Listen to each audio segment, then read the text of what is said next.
Hello bantu banjye mumeze mute? Kanizere ko mwese mujya munkurikira mumeze neza. Bibutsa gukora subscribe na share na comment kuri Elade TV, aho uyu munsi ngiye kubaha inkuru y'umwana twavuga ko yabaye intwari. Ni umwana w'imyaka 8 gusa wo mu karere ka Rutsiro.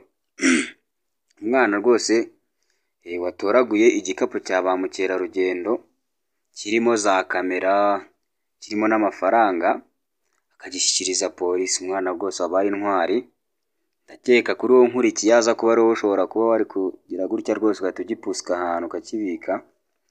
Uyu mwana rero yagize ubutwari ntagereranywa, dore ko yatoraguye iki gikapu atagishyikiriza polisi, polisi nayo ikagiha ba nyiracyo.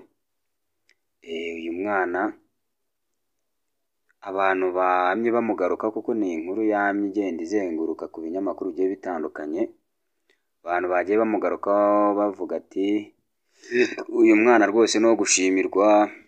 Aho abagiye bakora amatweet kuri Twitter batagingaga RDB, bagataginga Visit Rwanda, bavuga bati uyu mwana no gushimirwa.